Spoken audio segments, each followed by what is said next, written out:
ഒരിക്കല് വരവൂര് മണ്ണിലൂടെ നടന്നു പോവുകയായിരുന്നു അമ്പംകുന്ന് ബീരാൻ ഔലിയാപ്പ. തന്റെ ആദ്യ കാഴ്ചയിൽ തന്നെ മുഹമ്മദ് കുട്ടി എന്ന ആ ചെറു മുത്താലിമിന്റെ കൽബിലെ ആത്മദാഹം തിരിച്ചറിഞ്ഞു. ബീരാൻ ഔലിയാപ്പ മുത്താലിമിനെ തന്റെ മുരീദാക്കി കൂടെ കൂട്ടി. അങ്ങനെ അമ്പംകുന്നിന്റെ തർബീയത്തിൽ ആത്മീയ ഉന്നതി കൈവരിച്ച മഹാൻ പിന്നീട് 10 വർഷത്തോളം അജ്മീറിൽ കഴിച്ചുകൂട്ടി. ഒരിക്കൽ ഹാജാപ്പായെ സ്വപ്നത്തിൽ കണ്ട ആ സൂഫി വര്യൻ തിരികെ വരവൂരിലെത്തി. അവിടെ സൂഫിസത്തിന്റെ പുൽനാമ്പുകൾ മനുഷ്യരിൽ സ്നേഹത്തോടെ ചൊരിഞ്ഞുകൊടുത്തു. ഇന്നും വരവൂര് മണ്ണിൽ പ്രണയ ജ്യോതിയായി നിറഞ്ഞു നിൽക്കുന്നു വല്യാപ്പ എന്ന മുഹമ്മദ് കുട്ടി മസ്താൻ ഖദ്ദസല്ലാഹു സിറഹുൽ അസീസ്.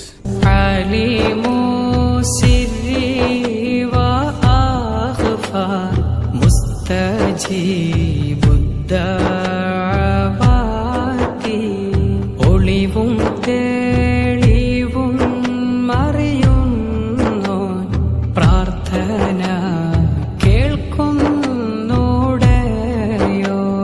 സല്ലല്ലാഹു അലാ